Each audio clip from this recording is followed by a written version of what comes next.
Hey, how's it going? My name is John Good. If you don't already know that, but I'm sure most of you, if not all of you, probably do already know that since you found this content. But in this exclusive content, I want to specifically talk about the secret to standing out from other candidates in cybersecurity. Now, I was talking about this with a friend the other day who's coming out of a university program, and it seemed like a really good topic to sit down and talk about. So let's do it.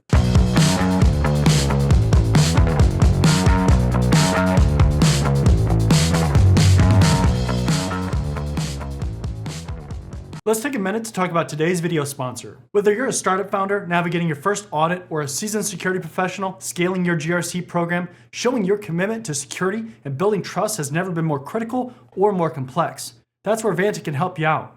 As an experienced professional, I know that starting or scaling a security program can be challenging to implement and maintain over time, but it's significantly easier with all Vanta's capabilities. Vanta can automate your compliance needs across over 35 frameworks like SOC 2 and ISO 27001, centralize security workflows, complete questionnaires up to 5 times faster, and proactively manage vendor risk. I also love the ability to create custom controls and frequencies that are tailored to your environment. If you aren't sure how to be compliant, use Vanta's network of auditors and experts to make sure that you do things right the first time. Join over 9,000 global companies like Atlassian, Quora, and Factory who are using Vanta to manage risk, prove security in real time, and build trust.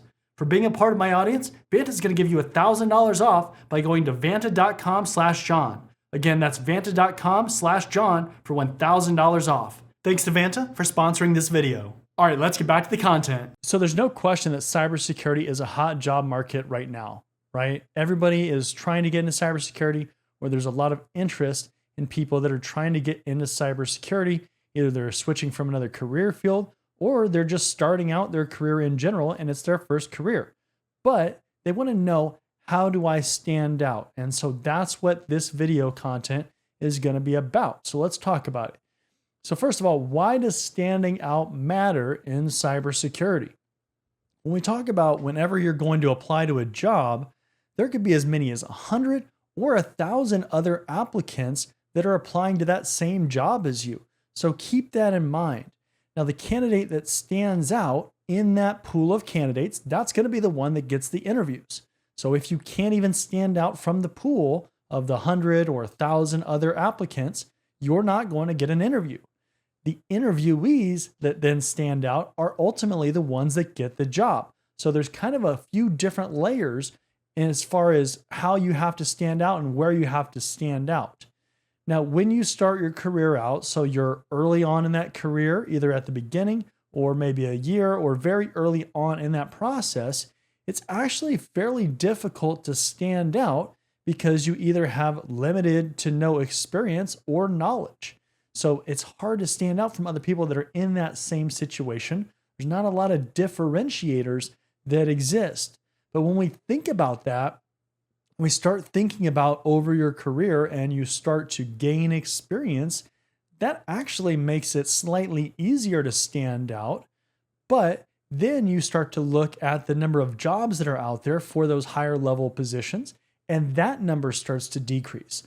So when we're talking about early on in your career, there's a whole bunch of job openings that are out there that exist, opportunities that you can apply to, and a lot of people trying to get into those jobs. So it's not that different as far as if we put it on a scale and we're trying to balance it out. But when you get experience and you're trying to go for those higher level jobs, that's when one side starts to kind of weigh down, because there's relatively a decent amount of people that are out there that have experience. But in comparison to the amount of jobs that exist, there's just not that many jobs. So it's kind of like it weighs down heavily on the candidate side, and that side with the limited jobs kind of goes up. Again, that's kind of the visual that I want you to have with a scale, and that's over a career. So it's really important that you stand out just in general though, and especially initially when there are a lot of people that you're going against. Now, let's talk about certifications and training here. So certifications and training are one of the most standard ways that you can stand out from a candidate pool. I'm sure that's probably one of the first things that you were introduced to when you're trying to get in this career field, or you're thinking about this career field. Maybe you're watching a YouTube video or something like that. And a lot of people talk about that method as far as trying to stand out. it can be very simple or easy for an employer to then evaluate you based on certifications and trainings. And so if you don't have a certification or you don't have a specific training they're looking for, then it can be easy for them to eliminate you because it's just an easy criteria. It's basically a checkbox in simple terms. Do you have it or do you not have it? And then if you don't have it and they really need it, then you're out, you're in the trash pile as far as resumes are concerned. So occasionally, when we think about certifications and training, kind of following on that point there, sometimes it is an actual requirement. I know you've heard people say that it's never a requirement. Well, they're not either telling the truth or they just have no idea what they're talking about, because there are absolutely certain circumstances where it might actually be a firm requirement and it's an absolute must. But I don't want to talk too much about that specific situation, but you need to understand that it is not one of these things where it's never required. It's absolutely never a requirement, because there are situations where it is required. And then other times you have the situation where maybe it is not a firm requirement, but the hiring manager might actually prefer it. So they have a strong preference of a specific certification, a specific training course, whatever the case is, but they are the ones that are ultimately hiring it. And they have this idea in their head that a candidate needs to have certification X or training Y or whatever the case is. So certifications also show that you're willing to put in the effort and meet a milestone that you set in your career, which is to get certified. So you say, I want to get certification X. So maybe a Security Plus or a CISSP or something like that. You set that goal and then you put in the work over the time period and you achieved, hopefully, that milestone. OSCP, there's all these different certifications that you can do with that. So I'm not talking about a specific certification in this context. I'm just talking about in the broad landscape of certifications. And when we're looking at that kind of 10,000 foot level, if I see that you have a certification and I'm reviewing your resume, I know that you set a goal to go get that certification and you committed to it, whatever that commitment means. For everybody, it could be different, right? I could say that I want to get a certain certification and it takes me like a week to get it or a month. And you could say you want that same certification and maybe it takes you 6 months. So it could be different. But at the end of the day, if you reach that milestone, employers aren't necessarily as concerned with, hey, you set the milestone for 6 months ahead and you achieved it or didn't achieve it. And that's kind of a different scenario. Or we have another candidate that set a 1 month milestone, because employers don't ask that. They look at, if they're looking for certifications, they look for the achievement status. So did you get certified? And then they just kind of subconsciously understand that, hey, yeah, you set out that milestone and then you went to achieve it. But certifications and training are a great way to stand out. Again, it's an easy way for employers to sort through candidates. So you have to take that into account when you're applying to jobs. Now, what about volunteering? Volunteering is another way that we talk about when we're talking about trying to stand out from other candidates in the candidate pool. So think about volunteering. What kinds of things can you volunteer? What organizations or groups or things can you do? One of the things that's nice with volunteering is that it actually shows that you're not just in it for the money. If we're talking about just looking at jobs, well, you could give off that kind of feeling that you're just in it for the money. If you're switching jobs very frequently, all of those kinds of things can contribute to that mindset or that perspective of a candidate. But if you go and volunteer for, let's say, a church or a nonprofit or something like that, where they are not paying you, because remember, it's volunteering, that typically means you're not getting paid. That means that you, as a professional, as a candidate, you are willing to go above and beyond what's actually required in your job or in your current state, in your current position, and you're willing to go above and beyond those responsibilities. From an employer kind of review process or perspective, how they view candidates, if they see candidates that are willing to put in extra effort, and honestly, the good companies don't want you to go crazy on overtaxing yourself or overburdening yourself with extra activities or volunteering and all these kind of things, because they want you to have a decent work-life balance. But if they see that and they see that you're willing to do that, even if they don't technically require that, either formally or informally require you to do some extra things or work overtime or those kinds of things, maybe they don't have that requirement, they know that you as an employee, you are driven, you are willing to do that. That means you are willing to work a little bit harder than just the standard person that's going to go in there and watch the clock and just count down the minutes until you get out of work for the day or for the week or for the month or whatever it is. So that is one of these things that is not necessarily tied to the direct position, but it is absolutely a perception that you give off, especially if you are volunteering. It's one of those things that a lot of times you're probably not going to negatively show that aspect of yourself. But if you have volunteer experience and you show that in your resume and in your credentials and what you bring to the table, then that is kind of like the icing on top of the cake or the cherry on top of the cake, because it's like, okay, well, you didn't have to go volunteer, but you did it.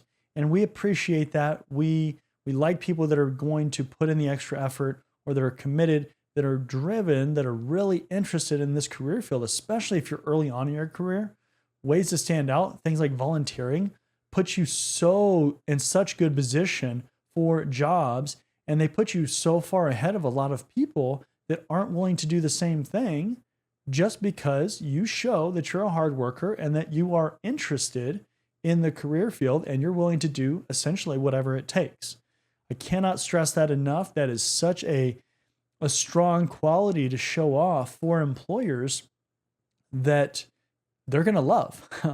Employers love when they see people volunteering, because especially in cybersecurity, one of the things that we find ourselves doing in the situation we find ourselves in a lot of times is that we tend, and actually let's talk about tech in general.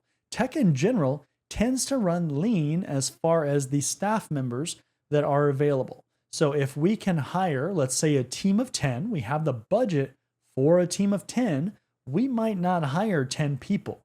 We might hire 8 people or 7 people or 9 people. We probably won't hire that full amount because there's a lot of challenges with being appropriately staffed or overstaffed, especially like if things start getting bad in the economy, like we've seen over the last couple of years in certain pockets of the economy and certain companies and industries and things like that. When that happens and you are either at the appropriate level or above, then you absolutely are going to have to cut people. You're going to have to lay people off. You're going to have to fire people. You're going to have to eliminate certain positions because you just don't have the funds. That's what happens in those companies. They say, hey, you need to eliminate or you need to lay off 10% of your workforce, 10% of your team, 20% of your team, whatever it is. So as a technology team and good leadership, if you're in a good leadership team or a team with good leadership, then they are going to be understaffed at least a little bit because they want to have that little bit of room in case things get bad, that they don't get impacted and they can continue to deliver those key services or those critical offerings, critical technologies that organizations need, and they can continue to maintain everything, and they can essentially continue to do everything that's needed. And then hopefully, if the storm kind of is weathered and the company survives all that, and then times are good again, maybe they get more budget or they have the ability to hire more people. And when we're talking about cybersecurity, cybersecurity runs even leaner typically than IT departments do. So that is kind of just a lesson of understanding of why it is so important to stand out, especially because you want employers to value you. You want them to understand that you're willing to work harder. That's why they look for people that work harder, because if they're running lean already and they have a bunch of extra work that has to get done, then they want to know that you're going to come in, you're going to do your job, You're going to go above and beyond if it is required or if they need extra hours to be worked or extra projects and tasks to be completed so that the company can continue to function and that you're not just waiting to punch out for the day, meaning leave for the day because it's 5 o'clock or whatever time you got off work. So this is kind of the mindset stuff that you have to understand with this career field. It is not necessarily all about technical aspects or technical skills, technical training. There are definitely some other things that come into play and that psychologically even that employers look for or they think about, they consider when they're looking to hire people. So that is really important. Now, people volunteer for all kinds of things. So they volunteer for churches, nonprofits, universities. There are so many other areas where you can volunteer for. And it really just depends on what you're interested in, what you're involved with. If you're going to a university, you're in a university program, maybe you want to volunteer for a club or the IT department that's there. Maybe you want to work a part-time job or they have an internship or something, and then you get paid for it. And because that can kind of count in a similar sense, but certainly a lot of people will go to churches or they're involved with other groups or things like that, that they can just go volunteer for. The reason why is because a lot of these kind of groups, they don't have the funds to hire people. And when they don't have the funds to hire people, that's a challenge to get extra people. So obviously, so if they have all this stuff that has to get done, like say they have 10 projects that have to get done, they have one staff member or a couple of staff members, and there's no way they can get to all that. Well, if you come in and you volunteer, you can help start knocking out some of those additional things, or maybe some of the other stuff that is taking a bunch of their time that is relatively easy and quick. And then they can focus on the larger projects that they need to accomplish. Those are such great opportunities with things like nonprofits and churches and things like that, because again, they cannot afford a lot of times to have large staff. And so if you're coming in and you're saying, I will work for free, I just want to get the experience and help you out. Well, that looks great for them because they're going to be more than willing in a lot of cases. And then when you talk about who you volunteered for, when you go to apply to jobs in your resume, or when you actually get to the interview, that looks so good too, because you're volunteering again and you're not getting paid. So they know that you are getting the experience and that you're doing it because you love this career field and you want to do this stuff. So volunteering also provides quick experience when you're willing to help out, because remember, you're going to get exposure to different things when you're volunteering. You're going to get exposure to different projects, different tasks, different technologies, different people, different conversations that happen. And so you're going to get a whole bunch of different experience. Again, it's not going to be paid experience, but it will still be official experience because in an actual organization. Typically, experience is in an actual organization. Lab experience is not the same thing as volunteering even for any kind of company. Keep that in mind. Those experiences are not the same. And a lot of people think that they are, or they try to pass it off or try to essentially talk it up as it is the same thing by doing things in a lab, but it is not. It is not the same thing, especially in the eyes of an employer. They will value volunteer experience much more than lab experience because, again, it is real experience despite not getting paid. All right, so these are just a few of the ways that I want to talk about in this content as far as standing out. I definitely recommend that you go watch my video on becoming an S-tier candidate if you haven't watched it already for more ideas. And it's on the YouTube channel, but that goes through a whole bunch of other ideas as far as this idea of becoming an S-tier candidate. What are the things ultimately as far as the priority and where they kind of stack into the process and how they help you ultimately become the most qualified candidate, which is an S-tier candidate. That will help you out a lot in addition to the stuff that we've talked about in this video. And ultimately, with all of this, the idea is that the more effort that things take in general, the fewer people that are going to do them. So I know we talked about certifications and training and volunteering. Of course, there's other things that you can do to stand out too, but take that mindset away with you. The things that take effort, or the more effort that things take, the less that people are likely to do them. It may not seem like it, especially if you're coming out of school, but people are lazy in the real world and they don't want to do the work, or they don't want to do extra work. That is a common theme that you're going to see, especially if you're just entering the workforce. It's going to be a lesson that you're going to learn, because you're going to see it firsthand on your teams, in your company, wherever you go.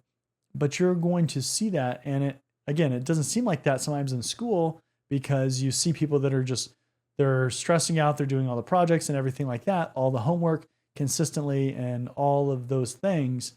But once you actually get in the workforce, it's different. You're going to see that people delay things, they procrastinate. It is not the same as you're seeing. And so that will be definitely a lesson that you will see once you get into the workforce. If you've already been in the workforce, I'm sure you've probably already seen it, because that is not uncommon across all career fields, all industries, all companies. People everywhere that are like that. So more effort, less people are going to do it for sure. Put in the time and the effort to do the things that are sometimes inconvenient or that aren't easy, and you're going to be rewarded. I guarantee it. It is one of these things that just proves itself over and over again consistently for everybody that I work with, that I coach, that I train, that is part of the community. It is just one of those things that is just going to help you a bunch. And ultimately, remember, you want to stand out. You want to do the things that people aren't willing to do, because those are ultimately the things that are going to help you stand out the most. Certainly there is kind of a core of things you need to do, getting your foundational knowledge and all that stuff. But then you have these incremental kind of things that really make you stand out. And those are the things that are going to, in a pool of candidates, that are really going to help you get into that pile that starts getting the interviews. I'm telling you, it is just a fact. It happens all the time. And it is just a fact. It's going to be the truth for today. It's the truth for tomorrow. It was the truth yesterday. It'll be the truth well into the future. So just do the things that we talked about in this video. Go check out that video on the S-tier candidate and becoming the S-tier candidate on my YouTube channel. And with that being said, hope you learned something today and took something away from this video.